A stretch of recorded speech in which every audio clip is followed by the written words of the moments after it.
مسك الحبيب.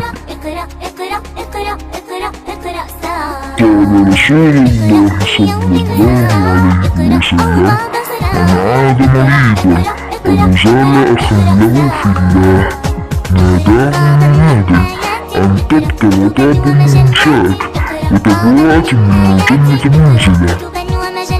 رواه مسلم.